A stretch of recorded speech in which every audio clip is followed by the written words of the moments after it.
తన ప్రాణాలే నీవని ధర్మేచగా తన మనసంత నీదని అర్థేచగా తన వలపంత నీకని కామేచగా అవధులు లేని ప్రేమకై మోక్షేచగా మూడు ముళ్ళతో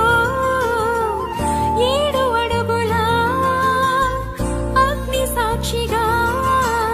ఇద్దరు ఒకటిగా మారగా